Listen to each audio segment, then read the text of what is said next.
surgery anesthesia grand rounds. I have the pleasure of introducing Dr. John Foker from the University of Minnesota this morning. And he's going to talk to us about esophageal atresia, a series of biological problems and solutions. This is where Dr. Foker has spent essentially his entire career. This is the University of Minnesota medical campus here, the fabled Metrodome, soon to be ground up into a highway, I think, and the Mississippi River running between Minneapolis and the university campus. So Dr. Foker is much like me, born and bred in Minnesota, but he came eastward and received his undergraduate education at Harvard, and then went on to Harvard Medical School, and actually has relayed to me stories of really enjoying his experiences with the doctors Hendren and Folkman while he was here. He then went on to do a surgery residency at Minnesota, and during that time, he received his PhD in microbiology and biochemistry. After completing his surgical residency and research years, he went on to train in cardiothoracic surgery at the University of Minnesota, and then received pediatric surgery training in Toronto. He's a professor at the University of Minnesota in surgery, pediatrics, and in the graduate school. And within the graduate school, he holds appointments in surgery, cellular and integrative physiology, and biomedical engineering. And I think that this is an important component of his background to remember. Dr. Foker is a quintessential surgeon scientist. And he's an NIH-funded researcher for many years. He spent many years on NIH study sections and is an author of over 120 articles and chapters. In a word, Dr. Foker's career is about growth, growth, and growth. In the field of pediatric cardiothoracic surgery, he's been interested in ventricular growth and has found that forward flow across the AV valves will lead to ventricular growth, and he developed two ventricle repairs for pulmonary atresia, intact ventricular septum, and severely unbalanced AV canals. Additionally, in the laboratory, he spent a lot of time looking at myocardial energy utilization and the role of adenosine, ribose, and catecholamines in diastolic dysfunction. And in the field of pediatric surgery, among all the other things he's focused on, he's really gotten into esophageal atresia. And here again, the concept is growth. And he's found that rapid induction of esophageal growth can be achieved in response to a mechanical stimulus, and he's going to spend a lot of time talking about that with us today. He now travels worldwide and is working to develop international centers for the treatment of esophageal atresia. Now, you might think that Dr. Foker is interested in mammalian growth alone, and it turns out that he's interested in so much more, and fancies himself a quote-unquote dirt farmer. This is what Dr. Foker's homestead looks like in the springtime, and you can see here things are starting to sprout. As the spring progresses, Dr. Foker pulls out his beloved Alice Chalmers WD-45 wide front and does some plowing. And this is what things look like in the fall. And he's quite accomplished with his green thumb. He farms usually at the nighttime, I think under his car lights. And then he brings the fruits of his labors into the laboratory, where we proceed to cook it in the usual fashion over Bunsen burners in Pyrex glassware. And then we would have our corn festival. A little known fact about Dr. Foker as well is that his notoriety as a farmer also led him to get into the politics field, and he's actually been a candidate for public office in his small town. We've been blessed with the opportunity to have him come and operate with us here and give us his insights on how to best create a resource for children with this difficult to treat anomaly. And so we'll have Dr. Foker. I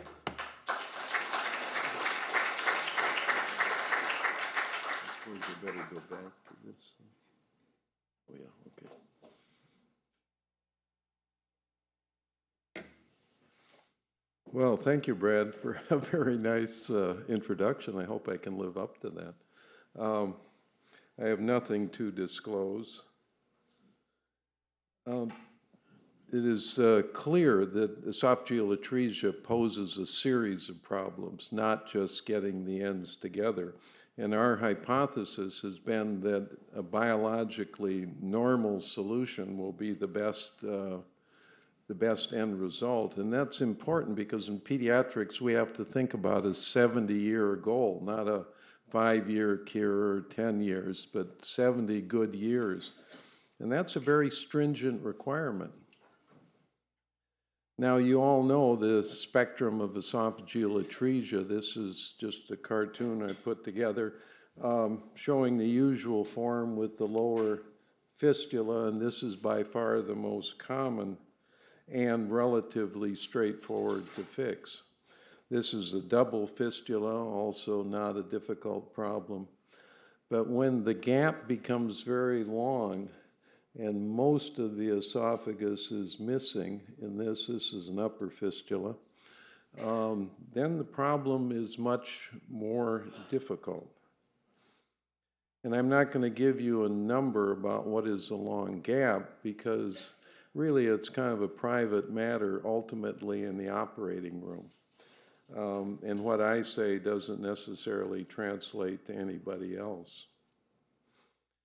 So traditional surgical approaches are relatively simple: repair, remove, replace. And recently there's been a flurry about genetic engineering and stem cells.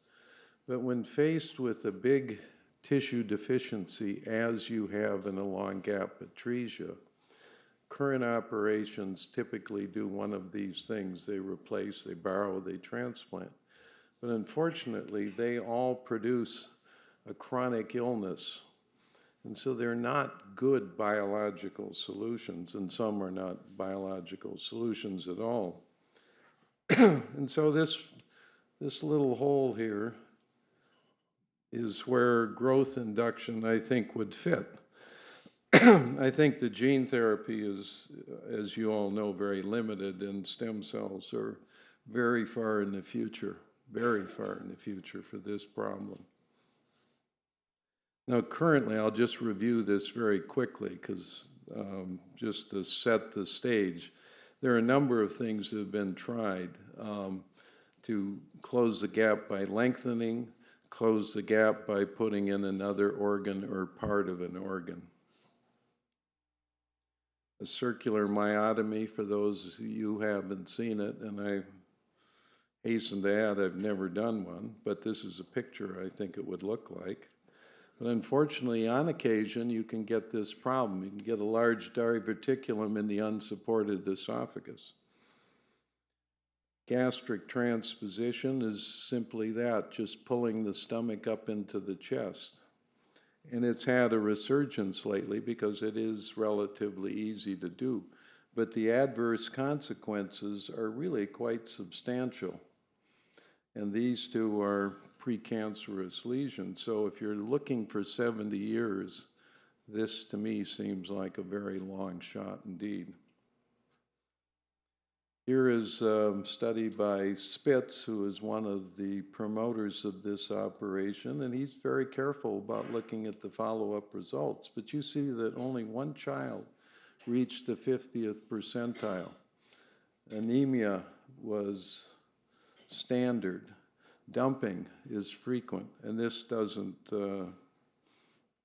count the longer-term problems that we talk to. And here's one that shows what they can be and how quickly they can develop. You can make a gastric tube interposition out of part of the stomach. And here's the follow-up. Only 8 years later, 10 had Barrett's changes. Now you can debate what those changes are and what the significance are, but that's not a good start towards 70 years. Colon's commonly used, but the problem is they have no peristalsis, and this becomes often a significant problem. The jejunum has been used for over 50 years at Minnesota. And it's a good choice when you have nothing else. And here's a study that's 20 years old, so these numbers are plus 20. But they have motility, but they do have problems with redundancy, and there's occasional dilation. So what is a better solution, we believe? And all of the things I'm going to tell you are very personal from what we have developed at the University of Minnesota. So you'll have to take what I say and put it against other studies. The solution is that you can make a very hypoplastic esophagus grow. And this has been an old concept, but the problem has been that there hasn't been an effective signal to make it happen. And the signal has not been understood. The signal is very simple. And so that's what's been missing. And occasionally time will do it, and they will grow some. But this solution of growth induction, I want to stress, is more of a biological than a surgical solution. And the hypotheses for this to take place is that the esophageal atresia cannot be primarily genetic in origin, otherwise you couldn't stimulate it to growth. And so the corollary of this, that there has to be a developmental capability present. And that only requires a signal, and that the potential is ample. But when you think about it, we all grow 20 to 30-fold from birth to adulthood, so there's plenty of potential. And so what we have been working with is a method to grow the esophagus when it is too deficient for a primary repair. And this turns out to be a very flexible method. There is not one way to do this, and I'll show you several ways that we use. So it's quite flexible, and I think that's a strength of this.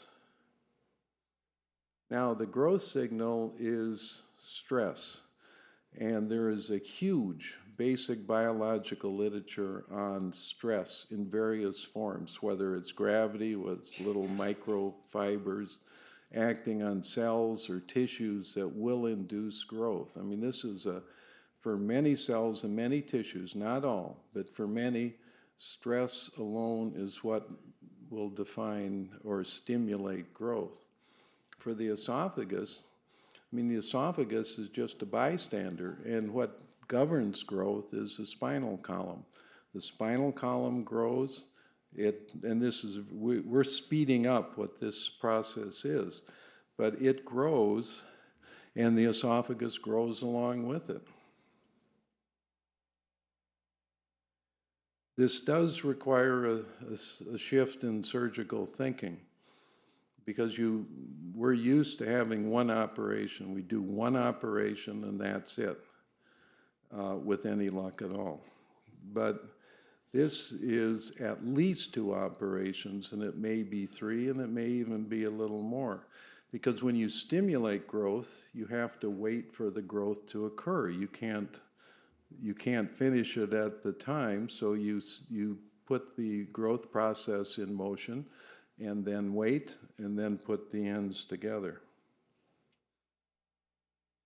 Now, there is a side issue here, and this is a statement that that I've heard 100 times, that you can't put together an anastomosis under tension. That's the thing you have to avoid.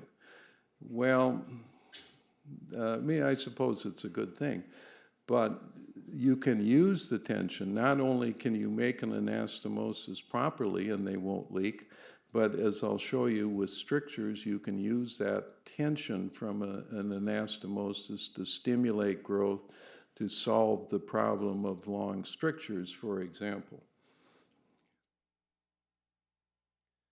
Now, I want to define what we consider a true primary repair, because I think this is important. Only native esophagus, no myotomies, but we make a particular point to leave the GE junction below the diaphragm. And I've had cases come to me with somebody who's fiddled with the hiatus and brought the little bit of the stomach up to close the gap. And that is just an unremitting disaster. You can't deal with the reflux until you get the GE junction down where it belongs. And so this is our approach. And as I say, this is a very local approach. But we use growth for long gaps. We find it not only very flexible, but very effective. And I'll show you some examples.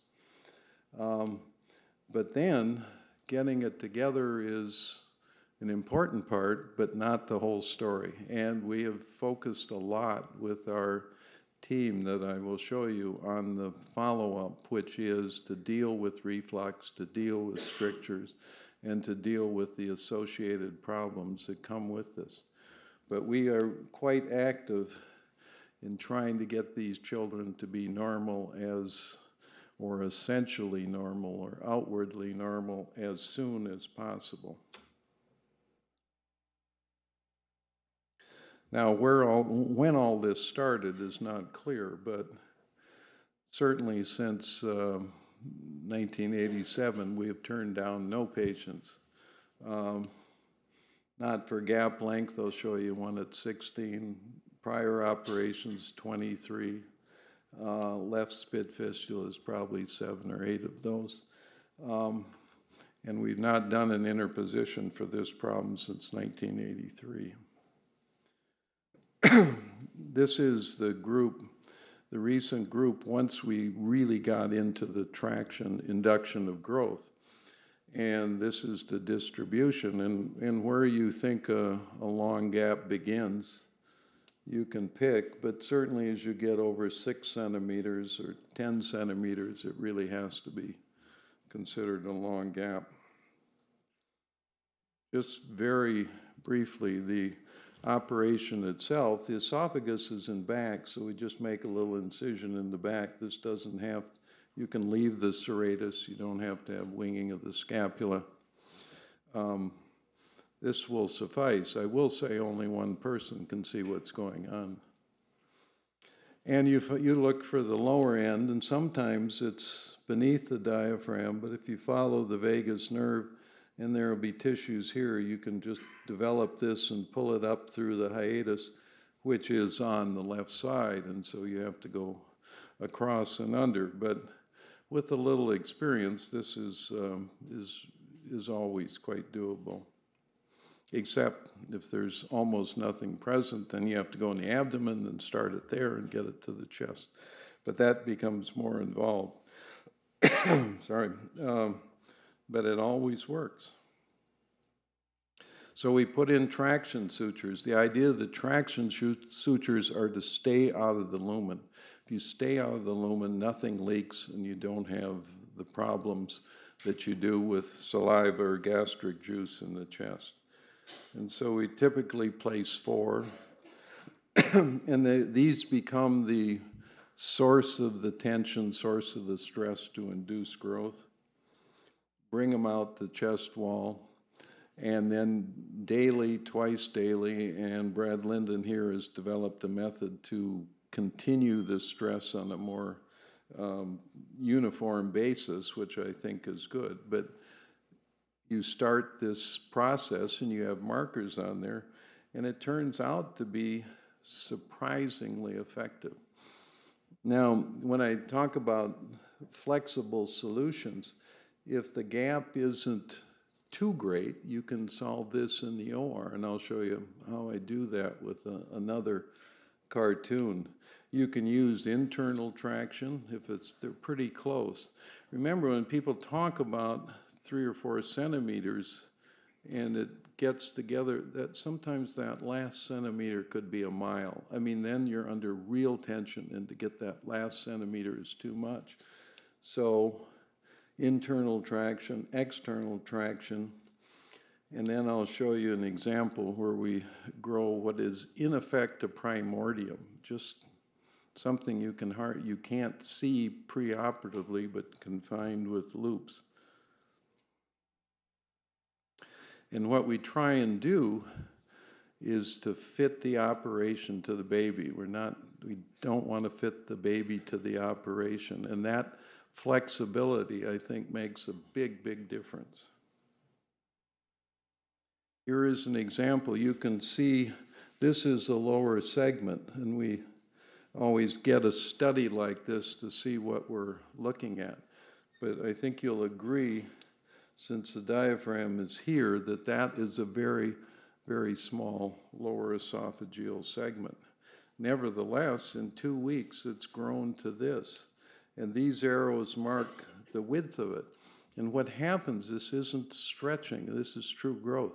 This turns into a very fat, nice-looking esophagus. That's what's so amazing about it.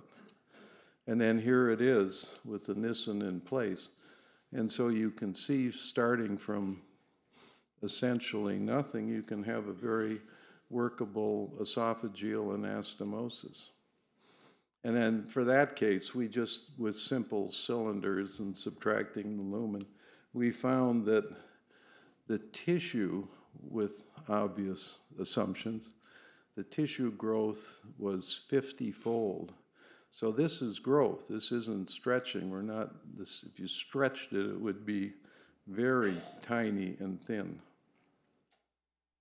Now here is probably our most, the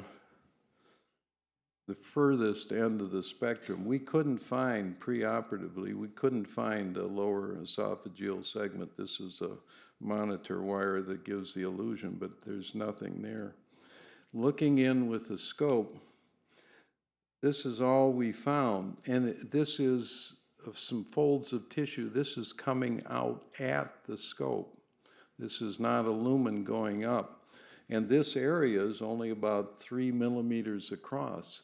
But we have found that this is what it looks like. This is the primordium. And after a couple of weeks, here's what we had. And this was a little longer than usual. But eventually, this is what it grew into. Again, a very serviceable esophagus. Now here's our longest gap. This is a child from New York, had 8 previous operations and a bad site for the G-tube. But the radiologist said that they weren't convinced that there was anything there, but we looked for it and found something pretty reasonable. But here's what it looks like. You see, this is now the lower esophagus. I mean, that's a nice looking esophagus out of whatever we found here. I mean, there's enormous potential. This is how I do it under tension. You pre-place all the back wall and then slowly bring them together, and then you can tie the individual sutures off tension. That's the key. If you take a suture and rack it together, they'll just tear out. But if you can get it together, tie them off tension, distribute the tension to the tied sutures gradually, then you'll find that it'll hold and it'll do quite well. Now, there are some problems with this. The tissues are delicate, and you put too much tension on them and they tear loose. And they've certainly done that, and this may not even have all of them. And sometimes you have to reconfigure them. But the important thing is that you just go back and redo it. None of these have prevented a primary repair. They're little obstacles. We've had some deaths, but you will certainly expect that in this complicated group of infants. But here's what we've learned from it. The smallest segments, I mean, they're a true primordium. They're just little things you can barely see with loops. And they're sitting there just waiting for the signal. Cardinal principles, I wouldn't necessarily believe them all. And this is an important thing. If you put these together right, you will have a successful anastomosis, and leaks are not an issue. So what we have found, the surgical component, I mean, some of these are a little delicate and you have to have good technique, but it's the biological component of this that is so amazing. I mean, these things really take off and grow. So now we're together, and so I'll give you what we what we do afterwards, and keeping this in mind, that we are looking for as close to a normal solution as we can get. And one of the things we've learned from having patients come from all over the US and Europe is that there is an enormous variation in treatment out there. You would think that the treatment of reflux is similar, or strictures. It's not even close. And that's an interesting thing. And so what we tried to do is just to eliminate these issues as quickly and as effectively as we could, because there are so many ways of doing it, and we'll talk a little bit about that. But our goal was to minimize these issues. Now, people talk about esophageal function, and it is true after atresia repair. It is true that the lower segment below the anastomosis, it's below the anastomosis, it's below the myotomy. Part of the esophageal motility is through a syncytium, and so the peristaltic wave will be interrupted. And these very tiny ones don't seem to have any sort of lower esophageal sphincter. But nevertheless, once you get them around, they are outwardly normal. They eat anything they want, and they become, and what our goal is like the easiest esophageal atresia with fistula repair. They essentially are normal. If you study them with manometry, you will find the lower segment is discoordinated. Now, reflux, I think, is the most serious remaining problem. It certainly is increased with repairs under tension, and certainly increased in the long gap patients. But what I would say is that medications for this problem certainly have their risks. And again, the thing that has amazed me is how you judge the severity of this, and what you do with it are wide-ranging. But certainly I think people would say that, or would agree that they will reduce gastric acid, improve symptoms. But these problems, and particularly the fact that bile reflux continues to exist, which the Demeester group has spent a lot of time showing that that is the damaging component of reflux, not the acid. Acid symptoms, bile damage. So we think it is important, if the reflux is significant, to try and block it. So our hypothesis for this is that the biological solution is a functionally normal GE junction, which after all is just a pressure zone. And that's all it is. And currently, fundoplication seems to us to be the best way to do it. Now, there are a dozen things on the horizon, and doing it through endoscopes, et cetera. But right for the moment, out on the northern prairie, fundoplication seems to be the best choice. And certainly in these long gaps, we run a very high rate of fundoplication. And if they have a lot of reflux, they won't eat. They have esophagitis often, and treatment is difficult for the reasons I said. So we have gone rather early to a fundoplication, typically within 2 or 3 weeks of the primary repair. Strictures are another problem with the group, particularly under tension. And certainly these two associations are really well known to pediatric surgeons.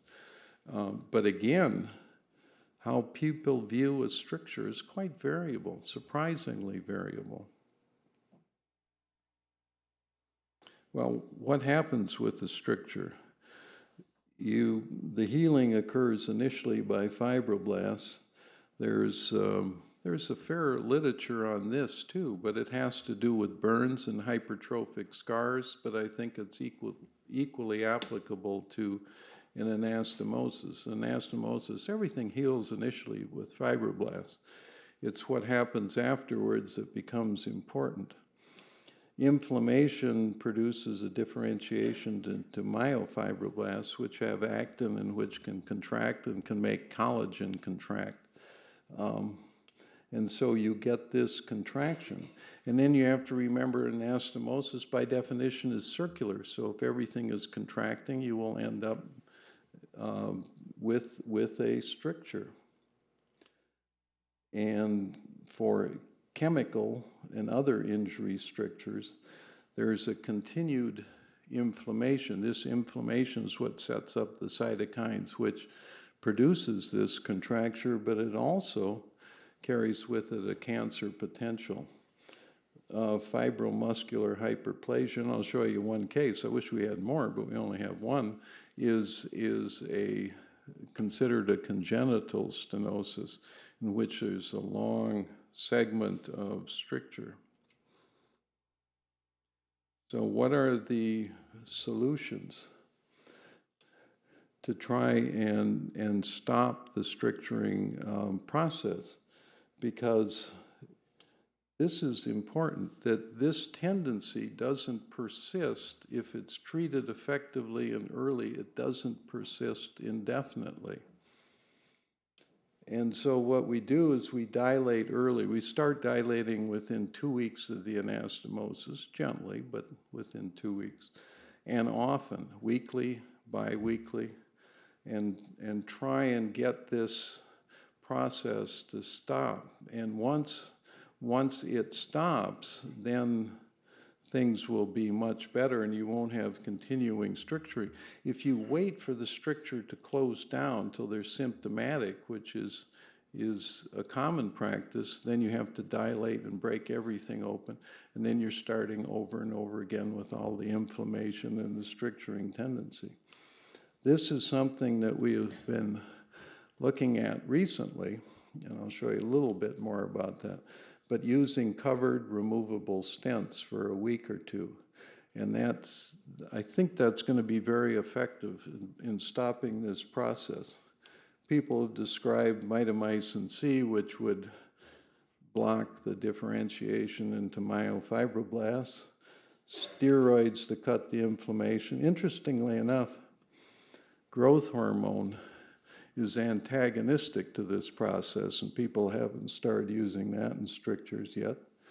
Or N-terminal actin peptides, which interfere with the production of actin with this contraction. An interesting thing, again, nobody has tried that in this setting. What happens is that the mucosal covering is important to breaking this cycle of inflammation. And once you get that covering, then this differentiation into the contractile components will relent. And so that's important. For that reason, we use balloon dilation rather than the typical other dilators, which have a shearing action and take off a lot of mucosa. We try and, if anything like this can be gentle, just crack it gently and leave the mucosa relatively intact. So if we don't have it, we've used Tucker's in the past, but this is what we use now. And the other thing is that we overdilate. Esophagus is like a python or something. It naturally expands, so you don't look to see a minimal narrowing. We don't want any narrowing, and we want it a little bigger than the relaxed state. So what we look for is this, a normal esophageal contour. And as I mentioned, I think this has a lot of possibilities, because you can dilate, you can put a covered stent in, and you can take it out a week or two later, and it doesn't have the opportunity to close back down. And not in any way recommending stents for permanent placement. I think that's a particularly bad idea. But the removable ones for a week or two have a lot of promise. Now, the resistant stricture, which you run into, again, very subjective. The tolerance of this by parents varies considerably. Some will say, well, we just don't want to think about another operation, let's keep dilating. Mitomycin C, it's been sort of spotty. This, as I say, I think has a lot of promise. But sooner or later, you may have to decide that you want to get rid of the stricture. And the dilations aren't benign. It doesn't solve the lie problem. And so what we have recommended, if the parents are amenable, is just to excise it. For a short stricture, it's straightforward. Take out the whole stricture, do a primary anastomosis. We found this is a very straightforward procedure, and they're not in the hospital very long at all. But the long stricture is more of a problem. And that we have used a form of this growth induction. Here is an example. This is an old case. This is probably 25 years. We wouldn't let this happen anymore. But here's what we ended up with. So you can just resect it and have a much better result. The long stricture, however, is a problem. If you're going to do this, you have to reach normal tissue. The characteristic of the esophagus is once you cut it, the ends retract. And so you have a very long gap, and it's a kind of a daunting thing. You take out a 5-centimeter lesion, and now you're looking at a 10-centimeter gap. And I don't recommend that. Here's the spectrum of this. This is the congenital fibromuscular hyperplasia. Here's a lie stricture. I've only seen one. We just don't see it in this country. This trial's from Saudi Arabia. You had a little bit of normal-looking esophagus, the diaphragm, and up here in the neck and very high upper thorax also had a little pouch of normal-looking esophagus. He had been dilated, and they finally had a big leak at King Faisal, and they just gave up on it. The congenital ones, some of these are easy to treat. They're very unusual. In our small program, we just don't see them. And the fibromuscular hypertrophy came from England. This is what that child looked like, but this is a very big, tough wad of tissue, and they had been dilating Great Ormond Street in Spain and every place else he went. So it seemed like that wasn't an option, and they were against a gastric pull-up. So what we've used is growth induction, and the tension of the anastomosis will stimulate growth. You have to make a good anastomosis, but it will stimulate growth, and it will stimulate it rapidly. And my feeling is that this persists beyond childhood, then I'd really like to get a 25 or 30-year-old, because I'm sure this would work. Here's the idea. You take out as much as you think you can get back together. You put it together. This is under extreme tension now. You come back in 6 or 7 days and take out more, and you do it as many times as necessary. So you're slowly removing the long stricture, and you're inciting growth, and you can, over 2 or 3 operations, accomplish what you set out to accomplish. You don't want to excise it and have open ends in the chest if you can't get it together. I mean, that truly doesn't work, but this is a very effective way. Did I go? No. This is the fibromuscular hyperplasia patient, and he has done very well after he had 2 resections. The lie stricture is a very difficult problem, but I really wish I could see more of them. We just don't. And here's after the dilations. You've seen this picture. Here's after 2 resections. Now we have, real esophagus here. Still a lot of very thick scar. But after 4 resections, he's got a very good esophagus. He eats anything. I've seen him. I saw him in Cairo. He eats anything. Goes out to eat and eats anything. And the follow-up of these 2 is the congenital, the one who had never eaten solids. He'd only been able to sip liquids. He's a new kid. The lie stricture patient now joined the Navy, so it must be pretty good. Here's our results for this. We don't have a large number. Most of them are anastomotic, either ours or from elsewhere.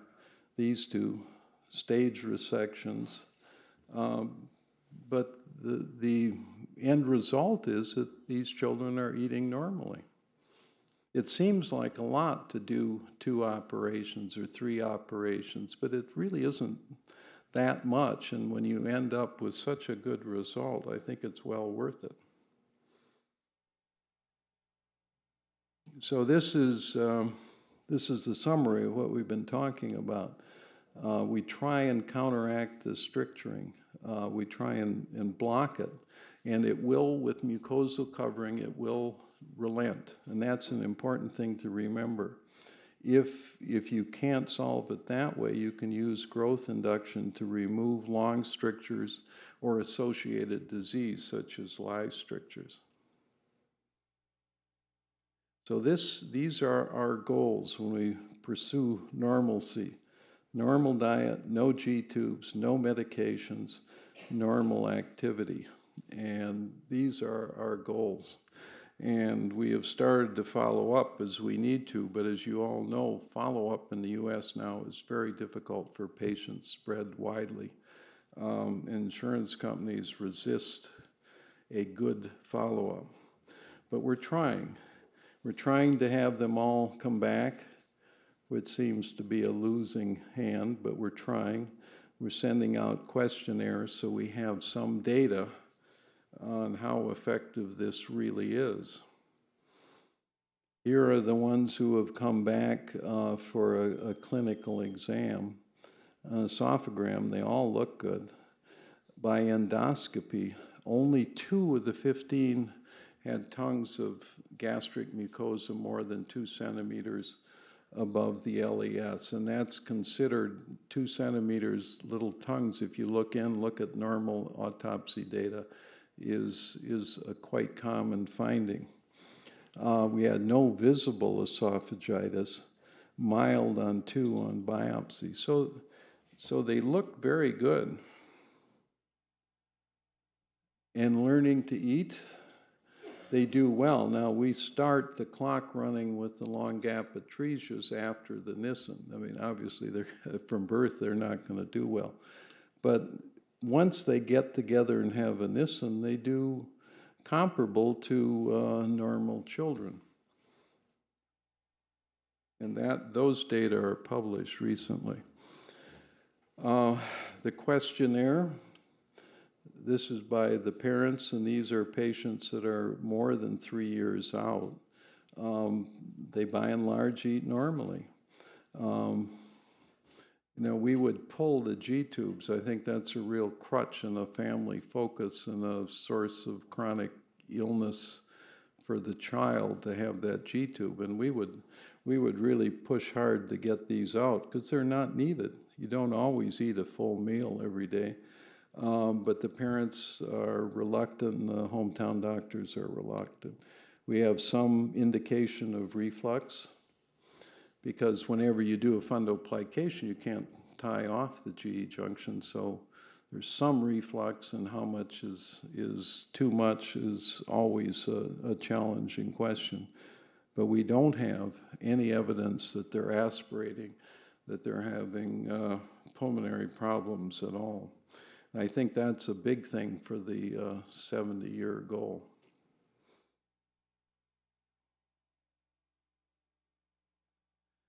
So just to summarize, use growth for atresia, long strictures. We try and prevent the stricturing. I think this is an important part of it.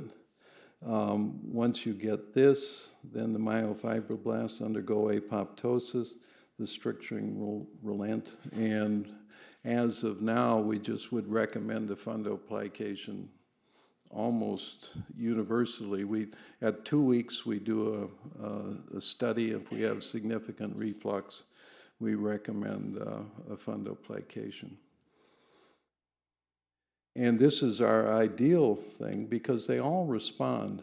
Do an early repair, roughly 3 kilograms, so they're sturdy enough for this. But it avoids all of this. And then they progress much faster with the normal milestones of babyhood. Now, people have, I will say, have criticized this substantially, but they said it's too risky, that I shouldn't try so hard. But I would submit that a gastric substitution is a truly risky operation, easy to do, but a risky end result. If you put these segments under tension, you're going to injure them. No, the interesting thing is they love it. They respond and grow very quickly, and it won't function well. It's not so. It's as good. These children seem to be as good as your best EATF patients. And I have to admit, reflux is increased, but it's treatable. Strictures are more likely, but they're treatable. I mean, these are problems that go with the whole package, and there are solutions that are quite good. And I think that the benefits with this will only increase with time against the standard ones. And I think this goal is in sight. I don't see these patients undergoing a deterioration at age 20 or 40 or 60. Now, what I've showed you is what we use now for growth induction. I am confident that this principle will remain, but I'm equally confident that the techniques are going to continue to improve, and they'll be done better and easier and more effectively with time. But the principle will remain. And as in closing, I think growth induction is now in use. As Brad said, we use it for hypoplastic ventricles. It's been used for undescended. It's being worked on for short guts. But for those of you in the field, there are other tissue deficiency problems that you will see, and other solutions like this that will occur to you. Now, I'm sure many of you are aware that we are working on setting up an EA center here under the leadership of Rusty Jennings and Brad Linden. And I think it has value. I think it has considerable value, and this is the obvious place. You need a certain number of these very difficult cases to have sufficient expertise to deal with them. Also, there are patients out there whose operations have failed badly, and you need to be a place to take those patients. There needs to be a place. Also, once you have a group working on this, you start thinking of improvements, and they can be tiny, but each little thing helps. And it's a source for, with sufficient patients, instead of one patient at one place every 3 years, you can do clinical and basic research on this. And these are not emergency situations, and there is a group of parents out there who are quite desperate to get their child fixed, and this is the logical place for them to come.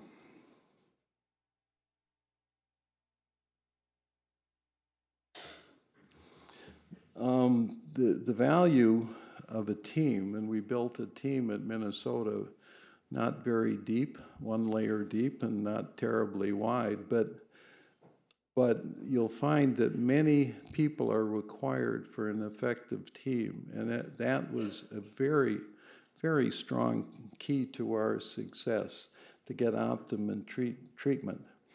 And as I say, success is in the details, with everybody thinking about this and building enthusiasm. You'll come up with more and more improvements. And you can't do that when it's a catch-as-catch-can environment. This is what our team looked like. We had a great nurse clinician who ran the whole thing. But these are all the people that are involved. And it's quite a few. But if you have a group of competency like this, I think that you'll be surprised at how effective your treatment will be. And when it became clear that our team was going to be recruited away or retired, I put together a series of plaques about our team. But these are all the people that are involved.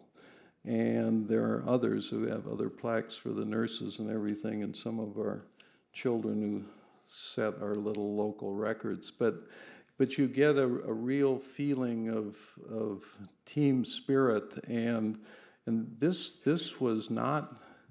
This was just an informal group. We didn't have, we had no letterhead, no signs on the door, but you get that spirit and you'll be surprised what you can accomplish. And this is the logical place for this sort of team to be and to flourish and to be much larger and more effective than we had at Minnesota. Thank you.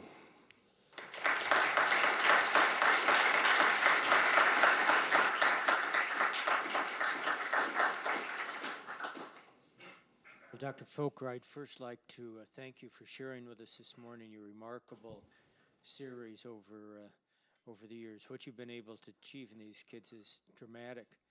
The growth pictures that you showed is somewhat deja vu of the results that Dr. Hendren found when he was using electromagnetic bouginage for dilating the esophagus, where when he would go to do the eventual repair, he was faced with a nice, thick, healthy esophagus that had been on intermittent traction for days. The thing I'd like to also express is our gratitude for your helping Drs. Linden and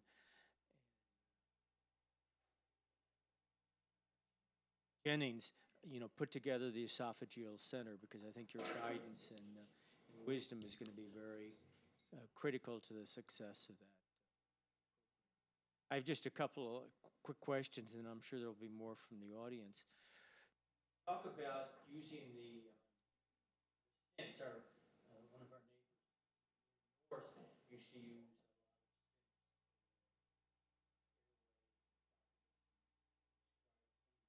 problems with describe them as covered, so they're uniform. Yes, they have to be covered, and we borrow a lot of things. We're a borrowing team, and so we did things like borrow the infant bronchoscope. Those stents were designed for the airway, because if you don't cover them, and I had a patient with bad bronchial malacia many years ago. They put a stent in. That seemed to be something worth trying, but it just erodes right into the mucosa and then out the wall, and it's just a mess. If you put in a covered stent, Silastic or whatever material they're using, you dilate, put in the stent, and it has a self-expanding character, and just leave it for a week or two. You can get it out easily, and it doesn't dig in. And we've just tried it in a handful of patients, but I think it's got considerable promise to block this cycle of stricturing. But they have to be covered. You mentioned before that it was critical to get the mucosal healing, so the mucosa is able to heal underneath the stent then. And that seems, if you don't leave them in long, it seems as though the mucosa survives under there. And that, I think, is a very important thing. That's an important aspect of the biology of contraction, of healing, is to reestablish a normal mucosal or epidermal coating so you don't have this inflammation and this progression to myofibroblast and contraction. So you're trying to interrupt that cycle. Second question is dealing with esophageal lie strictures, and we too see those very rarely now. You bemoan not seeing them, but quite frankly, the public health policies that have gotten rid of that problem have been remarkably effective. How do you, many times the entire esophagus is scarred. How do you determine what segment you resect and what portion you preserve that won't have a malignant potential then? Well, in the one case that we have, and I showed you, I just cut it out of the center and take as much as I think I can get back together, and just keep doing it. Once you get to normal esophagus, it's quite obvious. Mucosa is normal, the wall is normal when you cut it. So you just keep going until you have normal esophagus. It took, I don't recall, 4, 5 times for that lie stricture, but I mean, he's a normal kid now. He's in the Navy. That was a wonderful talk, and I'm certainly glad to have heard you. And I don't know that there are many speakers that I can say this to, and that is I agree with absolutely every comment that you made. And you perhaps know that we were trying to accomplish with the intermittent bouginage with an electromagnetic field, which went on and off, and demonstrated that you could pull the ends totally the full length of the mediastinum in as short a time as 1 month. And you might wonder why we didn't continue doing that. Well, we were not lucky with a team like you had. And we had a head nurse in the pediatric section of the Massachusetts General Hospital who was mentally unbalanced. And she got the nurses to refuse to care for more of these patients because she thought we were cruel in putting these youngsters in an electromagnetic thing and pulsating it and bringing them together.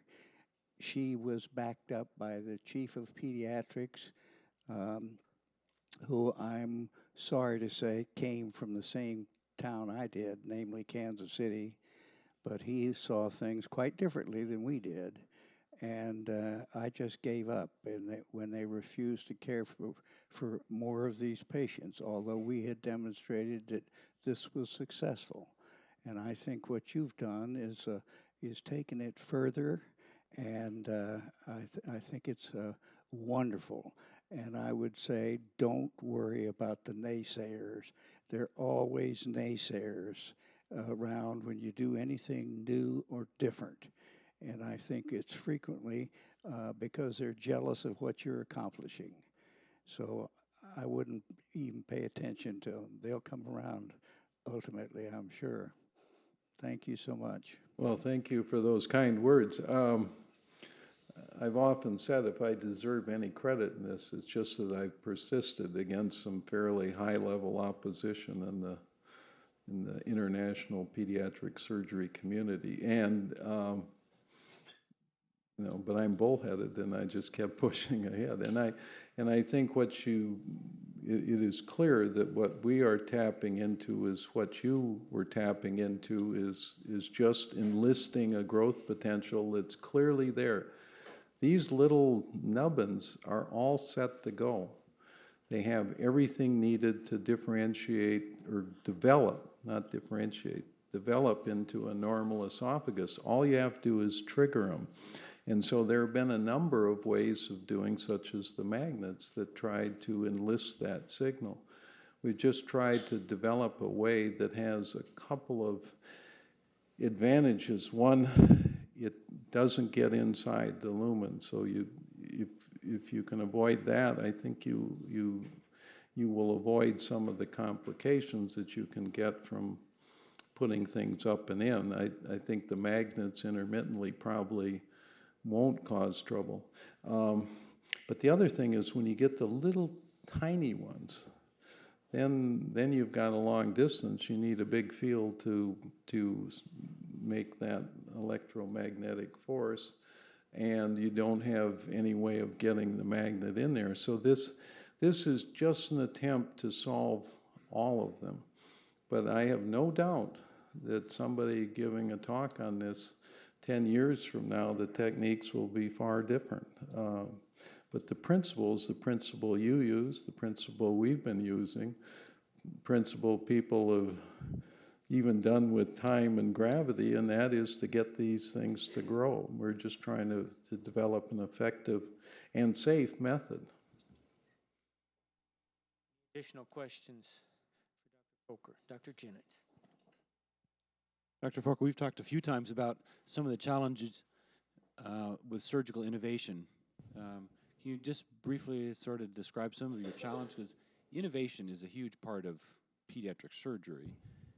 It's a big part of my practice, and it's sort of inspiring to see folks like you who've been able to innovate and have what I think is fabulous success. Well, it's an increasingly difficult problem because there's so many layers of approval you need, and we have talked about this. And my particular feeling is nobody likes to grow old, but I like if you have only a certain number of years. I like when I had my years because when I started, we didn't have to go through approval, and as long as there was people were watching, but as long as it worked, and as long as it was safe, and as long as we had good results.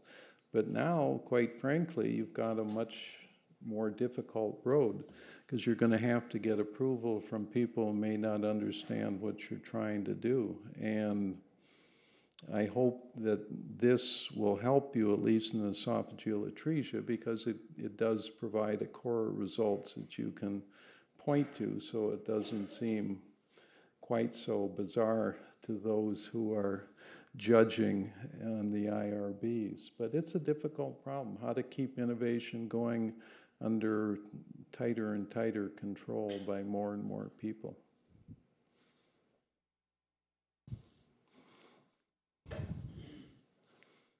Two questions. One is with the repeated thoracotomies, have you seen any difficulties with scoliosis or chest wall deformities? And then the second question, if a child has had an interposition and is having very significant complications, could you apply your principle of esophageal stretch and be able to remove that interposition?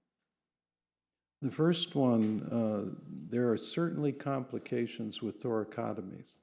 And we've tried to solve that in several ways. And I have no doubt that as the technical aspects of thoracoscopic surgery improve, right now to me it looks very crude, but it's going to get better, that they will be able to do it. The way we have tried to solve that is we make a very short incision. We don't take the serratus, so we leave the scapula, doesn't wing. And then we don't close the ribs together with sutures because they will fuse. We leave a space. We leave silastic in between them so they can't fuse, and trying to minimize this. But early on, it was clear that you would have rib fusion, and that's an old story. And if you have enough, you will get some scoliosis. But those are the methods that we have used using a thoracotomy to try and reduce that. And the second question, I'm sorry? Was if someone had a failed interposition, could you apply esophageal Oh, yes. stretch? It depends what's left behind. I had a child from Alabama with a colon interposition, and they luckily, which turned necrotic, and luckily they hadn't amputated the lower stump, and that was a 10-centimeter gap, but we grew him up fine. So if there's something left, you can do that. If there's nothing left and it's a very poorly functioning interposition, then we would recommend going to a piece of jejunum as the next best. Yes? Additional questions? A couple of the children that died, did they look at the esophagus in pathology? Did they look at the pathology and say that this was actual growth and not stretching? Well, they didn't look at it from that standpoint. They looked at it to see what it would look like. But the one that I showed you shows that. You can't have a 3 millimeter nubbin grow into something that is 3 centimeters long and 6 times as wide by stretching. It would, if you stretched it, it would be a 10 micron in diameter. I mean, pure stretch isn't it. It is growth. And the one child from New York, to start with virtually nothing and having a big fat esophagus, it is clearly growth and development. This stretch, you know, it's a mathematical impossibility. But the stretch implies tension or stress, and that's what stimulates the growth. So they're intertwined. Because if you use an expander for skin, you can stretch the skin, but the number of hair follicles remains the same. So I don't know if that's it. Well, hair follicles are one thing, and then they become islands that are further and further separated. But people have looked at that issue in mice, and they have found a fair number of mitoses. And so the skin does grow, the epidermis and dermis. The hair follicles are an independent little thing, and I don't know anything about them. But there is actual growth when you stretch skin. One final question from Dr. Hickey. It's not a question, it's more of a comment. I'm Paul Hickey, the Chief of Anesthesia. I think what you've presented to us here is a challenge to the institution to develop the sort of team that you had in Minnesota and to bring it to the institutional level for support, to get anesthesia, to get ICU, to get GI folks, to get otolaryngology, to form a team and create a center here that can duplicate what you had back in Minnesota and perhaps make it even bigger. So I commend Bob Schamberger for his vision and bringing you here and helping us to get something like this started. I think Bob should take it to the highest levels of the institution and ask for support from the executive committee to make this program go forward so it can be formalized throughout the institution, recognized and made as visible as I think it deserves to be. I was just very impressed with what you've done, and I'm delighted that you've chosen to help us do this. Well, thank you. I think there's a lot of opportunity here. I mean, you're deep, and you've got muscle, and you've got all the things we didn't have at Minnesota. And what we had was a very informal, as they say, it was totally informal group, but we were, you know, a tight little group, and we got a lot accomplished. And it was as a team, and I think to have you on board and obviously surgery and to get GI and all the components and all the nursing people are very important. And I can't stress that enough. When patients come from other places and they've been treated as they have a lesion that nobody's seen before and they don't know what to do, and it's obviously going to be an adventure, and they get to a place and the nurses say, well, we know just what's going to happen and you're in a good spot and here's what will happen, and our nurses know exactly what to do. It brings enormous comfort to these parents who are often, I mean, truly desperate. They're just frazzled, and to have that, and this is the place to have it. You've got enormous strengths that we didn't have. The problem you have is that you've got so many people. It's so diffuse. You've got to figure out how to, you know, to have a smaller subgroup that really develops the expertise necessary. Dr. Foker, thank you once more for a very enlightening presentation. Thank you.